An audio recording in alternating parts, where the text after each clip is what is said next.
ମୁଁ ଆଜି ଆପଣମାନଙ୍କ ପାଇଁ ଗୋଟେ ନୂଆ ରେସିପି ଆଣିଛି ମାଛ ବିହନ। ଏଠି ମୁଁ ଗୋଟେ ଚାମଚ ଲୁଣ, ଗୋଟେ ଚାମଚ ହଳଦୀ ଗୁଣ୍ଡ, ଗୋଟେ ଚାମଚ ଲଙ୍କା ଗୁଣ୍ଡ, ଗୋଟେ ଚାମଚ ଜିରା ଗୁଣ୍ଡ,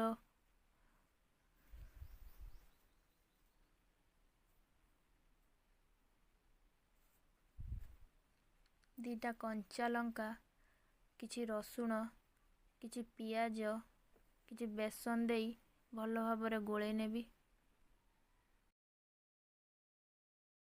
କଢ଼େଇ ଗରମ ହେଲା ପରେ ତେଲକୁ ଦେଇ ଭଲ ଭାବରେ ବିହନ ବରା ଗୁଡ଼ିକୁ ଭାଜି ନେବି।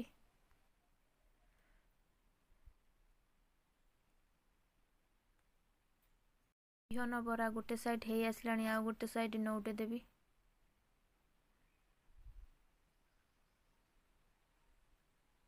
ବିହନ ବରା ଆମର ପୁରା ଭଲ ଭାବରେ ହେଇ ଆସିଲାଣି, ତାକୁ ଗୋଟେ